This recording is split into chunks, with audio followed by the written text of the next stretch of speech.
Hello, everybody. 13-4 final score for the Minnesota Vikings. And that will do it for the regular season. Vikings will be in the 3 seed as we do this, but this is the Locked On Vikings postcast. We're doing this right after the game, so we don't know how the San Francisco game goes. We'll be watching that with a keen eye. Go David Blau.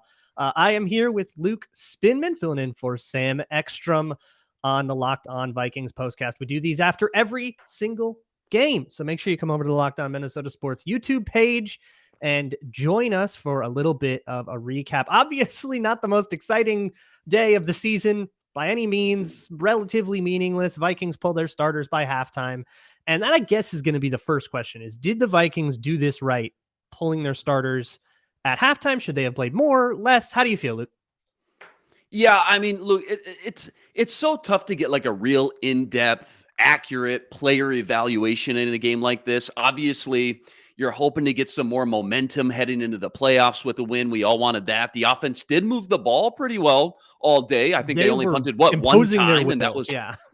I think they punted one time. That was with like a minute left. But just from like a pure evaluation standpoint, the Bears just don't have the talent, man. I mean, that's just clearly one of the worst rosters in the NFL. And that was before they traded guys like Robert Quinn and Roquan Smith. And so, you know, I called them a JV team this week on the football party. That's what I meant. Exactly what you saw today. Yep. But nonetheless, they were a JV team. Nonetheless, I think there was some good things the Vikings did well. They can come away with feeling good about heading into their playoff game versus the Giants next week. I think, you know, when it comes down to playing those guys a little bit more, you know, obviously we want to play as much as we can. I think number one, though, you just want to get out of there healthy. I think Chandon Sullivan got a little banged up at the end. They had to go to an injury timeout. It's just those moments where you hold your breath and like maybe Chandon Sullivan's not a blue chip caliber player, but he's a starter. He's your nickelback starter. And it's like, you don't want to lose any of those guys in a game like this. The second and you know, biggest thing outside of the health, I think we talked about it all week, was just trying to grow that relationship and chemistry between Chris Reed, who it sounds like they're going to want to roll with from here on out, unless, you know, he takes a big step back, and Kirk Cousins. How's their timing? How's their cadence? The connection, the chemistry, things like that, right? All the cliches. That was the big thing outside of the health. So, yeah, it would have been nice to see, you know, maybe some guys play a little bit longer, but at the same time, nice to see some of those guys get some rest, and guys like Harrison Smith and Zadarius, who weren't even active for the game as well. Right. And to all of that, so you get one injury, which is Chandon Sullivan, and he was playing in the second half because they don't have a backup nickel on the roster. Right. Theo Jackson, I guess, should have been it. He was the guy who came in at the end of the Packers game when they had their twos in. But that's the only one, which is kind of funny because a few years ago, you remember Mackenzie Alexander playing in a meaningless game, gets hurt, gets really mad about it, doesn't even resign because he took less money to go elsewhere because of it. That's right.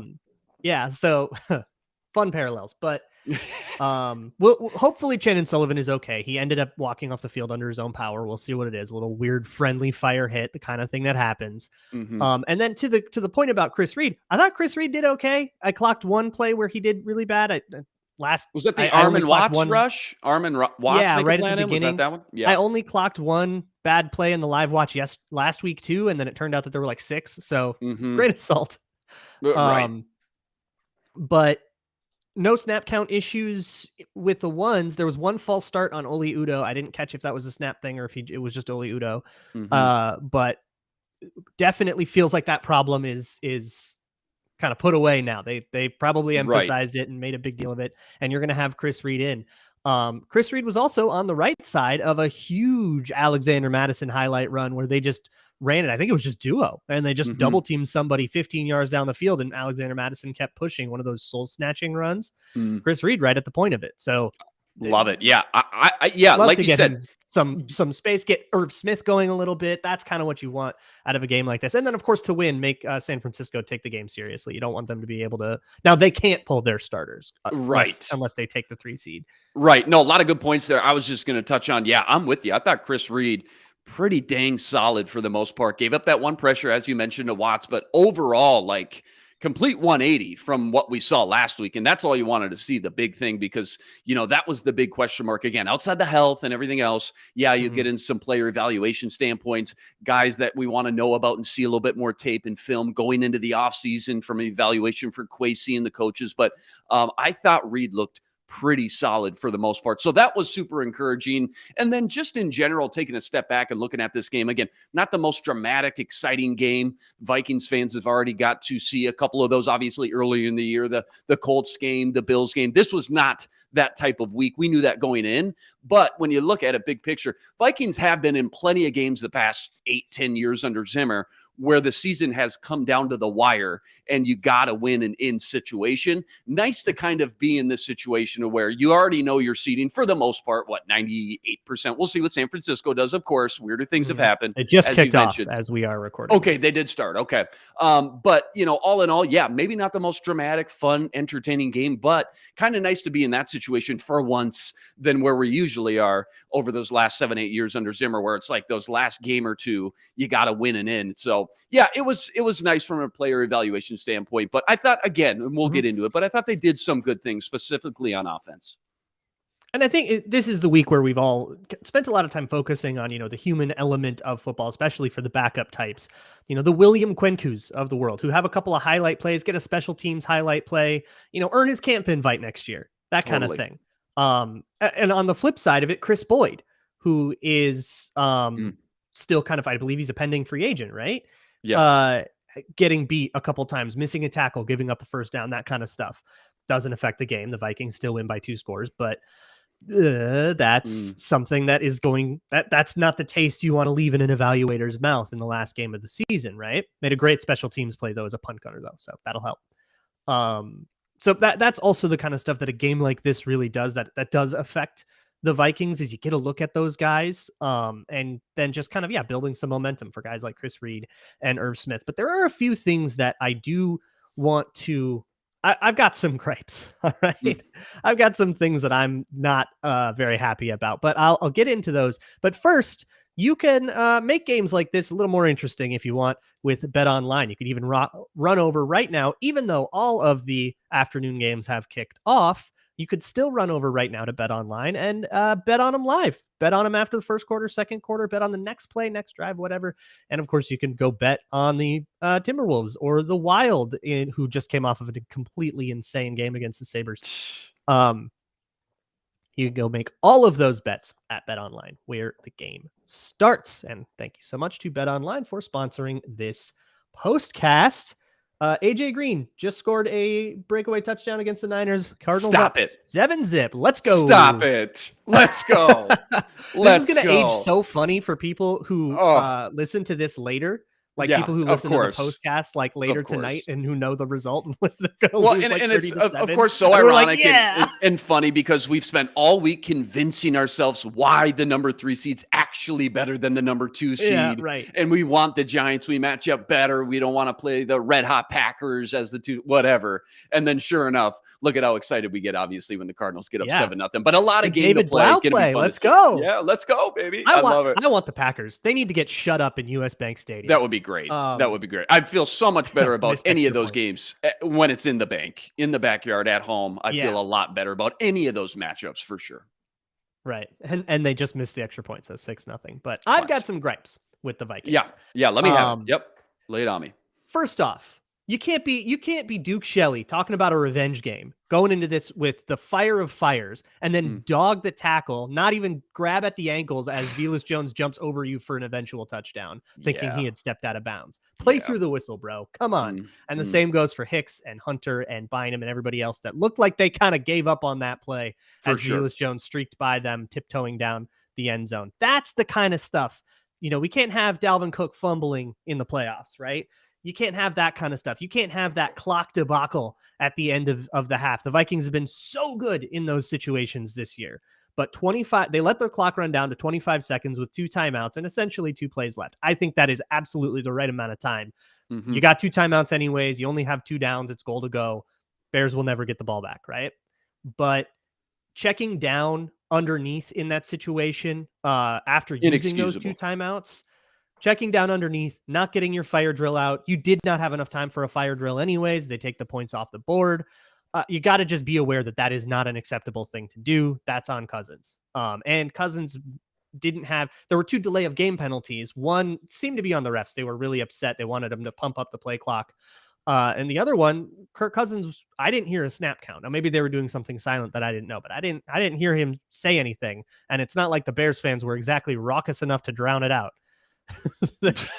So that's easy stuff, right? There's a giant play. Know the play clock, right? Know where the game clock is at, and play through the whistle. Use your eyes and ears to read numbers and hear sounds. And get your shoes on. These are my gripes in the last 2 weeks of the Vikings. Things that most kindergartners can handle.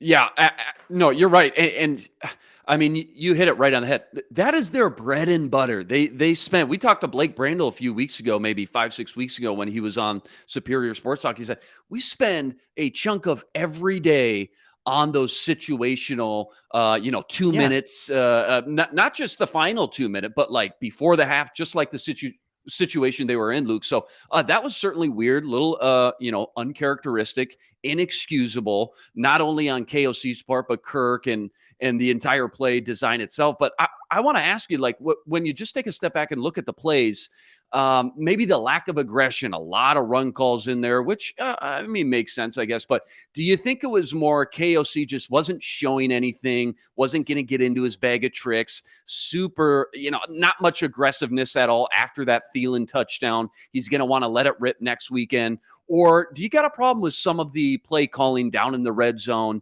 against, again, what we already called, maybe a JV team that was trying to tank as well? Because there's probably two sides of the coin there, but I'm just curious where you kind of lay there on what side of the fence, as far as maybe just, was it more lack of execution, or do you think they just didn't really want to step on the throat or step on the gas or get into KOC's bag of tricks at all today? Yeah, I think a lot of that's the twos, right? Because they had 5 That's possessions true. in the first half, and Yeah. they all moved the ball really well. One ended in a fumble, the other Mhm. one ended on that halftime thing, and the other 3 were scores. So with the ones out, I think Armon Watts was a marked man. That's probably my assessment of it, because they were running for like 8 a pop on him. Like, Yeah, that was they wild. just kept running directly at Armon Watts and moving him out. I think Ezra Cleveland kicked a lot of tail today. And then he got pulled at halftime, which I think he deserved. So yeah, that probably is more of a personnel. The Bears just don't have dudes up front, and let's just run it down their throats. And we can just run duo on them all day, not try and get first Don't need to downs. get creative. There Right. doesn't need You to don't be need to much do- imagination. Yeah. Yeah. Right. You don't, and when you don't need it, like as a defense, when they're doing that to you, when they're doing what the Vikings did to the Bears today, there is no answer. There's no adjustment you can make. There's no flip around. There's no, let's, do a different front or a different way. Like if they're just like beating you up, there is nowhere to hide. There's nowhere to go. You just lose. And I think that's where we were at halftime. And I think with a little bit better execution, they could have been up by 20, 24 at halftime if they, didn't screw up some of the easiest stuff. So that's really where I'm at. And then, second half, you get the twos out there. Okay, Nick Mullins threw a couple passes he probably shouldn't think he can get away with, through a pick. Like, okay, whatever, Whatever. Yeah. Yeah. 49er touchdown. They tie it right back up. Extra point pending. Okay, there you go. That was quick. That was fun while it lasted. All right, fair enough. Yeah. All right. Hey, I just real quick here. I don't want to, step on your toes here too much. I know we'll get into a little bit more deep dive of the actual X's and O's when the film comes out and everything on the football party this week. But we talked a lot about, again, like player evaluation. Week 17 is so huge for the front office and the coaching staff going in, trying to make some key decisions with their roster and things like that. I remember during the Zimmer era, 1 week, and it seems like, by the way, you go back and look, do they always play the Bears the last week of the season? Oh my gosh, like the last 8 seasons, like maybe? literally last year. Yeah. Okay. Like it was every single time. Like it's crazy. 9 seasons or something. Okay, that's wild. That can't be a coincidence there. But I remember, think about, okay, Avante Collins. All right, he had a good week in this 6-man jumbo package. Maybe he'll be included next year. We'll see what they do in the offseason. Oli Udoh, Eric Wilson, backup linebacker, Holton Hilton. There's another one I'm forgetting. Hollins. Yeah, Hollins was a good one. Yeah, that's a great example. Stephen Weatherly there for a little bit. Yeah. So was there anybody today that just kind of, again, I know we're 10 minutes after the game. You'll watch all the tape, look at the X's and O's and stuff. But anybody that jumped out, I mean, obviously KJ Osborne, that's an obvious one. And there was already, hey, is KJ going to be wide receiver 117 yards too? for him. Yeah, is KJ, should he be wide receiver 2? Should he leapfrog Thielen maybe next year? We'll see what happens with that. But maybe a little bit more an obvious one, whether KJ did much today or not. But he certainly helped his case a little bit more with, as you mentioned, buck 17, 5 catches. I think he had a long of like 66. So a couple big plays in there. Anybody else, though, jump out at you at all just from, the 3.5 hours that you got to sit down and watch this team? Well, how about Jalen Naylor? Second For sure. leading receiver 2 on in the a row. Vikings. 4 catches, 2 games in a row. 62 Solid. yards. Yeah. Yeah. Coming in relief. I mean, again, coming in against, kind of preseason-ish guys on the field. But he looks fast. He's running the right routes. He's catching what's thrown his way. Those are the basics. That's the foundation that you then build something bigger off of next year. Mm-hmm. I would love to see him take that like wide receiver 4 mantle, maybe from Jalen Reagor, who is still under contract for through next year. I would like, that'll be an interesting competition, I think. Yeah. Him, I thought, for me, Chris Reed is the focal point, and I'm going to watch him a lot closer, but I really want to see how he did. But the O-line in general was dominant in the run game. I mean, that was a true butt kicking. That was fun. I know it's the Bears. I know it's fun. But those guys are still in the NFL. Like, right. They're not playing a college team here, and to wax them that bad with your twos, with Kyle Hinton and Vidarian Lowe out there, you're waxing them. Right. And running the ball down their throat with Kene Wangu and, Ty Chandler. That gives me some faith in a little bit more of the depth in the trenches. And I'm not exactly, I mean, it feels like this is going to be the first offseason in a long time where we're not going, okay, but the first priority is a guard, Right. Right. Yeah, feels good. Like, all right, who's the first round centers here that maybe have some interior flexibility? John Michael Schmitz, Gophers. Okay, yeah, maybe we don't have to press the situation there come draft time, and we start ripping out all the mock drafts and going through the big boards and everything else. You're right. O-line, a little bit tougher. Just watching it live, a lot easier to go back and really focus on them the next day or two when you're watching the All-22. But just some other guys that maybe flashed a little bit. I thought Josh Metellus has just been solid all season. I mean, yeah, he doesn't have the high ceiling. Like, he's never going to be an A+ ceiling guy, but maybe the ceiling's a B-, B. But I thought he's played really close to his ceiling. I think he's been really solid, and it's going to be interesting. Clearly, they wanted to involve some 3 safety looks this season. They worked on some 3 safety packages at training camp and OTAs, assuming Lewis Seen would be in that rotation. Obviously, that wasn't the case. They plug in Josh Metellus, and he's just been solid. Again, not a Pro Bowl guy, but just solid. Obviously, Duke Shelley, you mentioned the one hiccup play, letting Velus Jones and some other defenders. A couple of great PBUs. I think he kind of made up his day as it went on. There's no way they don't bring him back, right? Especially given what the cornerback room could look like. You got to. So that was nice and special. He won a starting job. You got to, right? For sure. Yeah, and not just he's got to be an inside nickel guy because he's so small. No, he's a better boundary outside corner. Sometimes you just throw your hands up and say, let's not try to figure this one out and dissect it. Guy just clearly plays better, is more comfortable and effective on the outside, so just let him be. But again, that cornerback room scares the heck out of me going into the offseason, just not knowing a lot. And it all starts with Patrick Peterson if he decides to come back, and if so, for what price. Would have been fun to see Brian Asamoah. I know you and I have talked about him this week. Clearly, though, I think the front office and coaching staff already knows he will be some sort of young building block there. I'm trying to think who else kind of just jumped out. Patrick Jones, again, kind of like a Josh Metellus. Just solid, man. Just a great third guy. Yeah. Patrick Jones, I think, has cemented his place on this roster. And Kyrie's Tonga, the real revenge game. He was living in the backfield. He was immovable.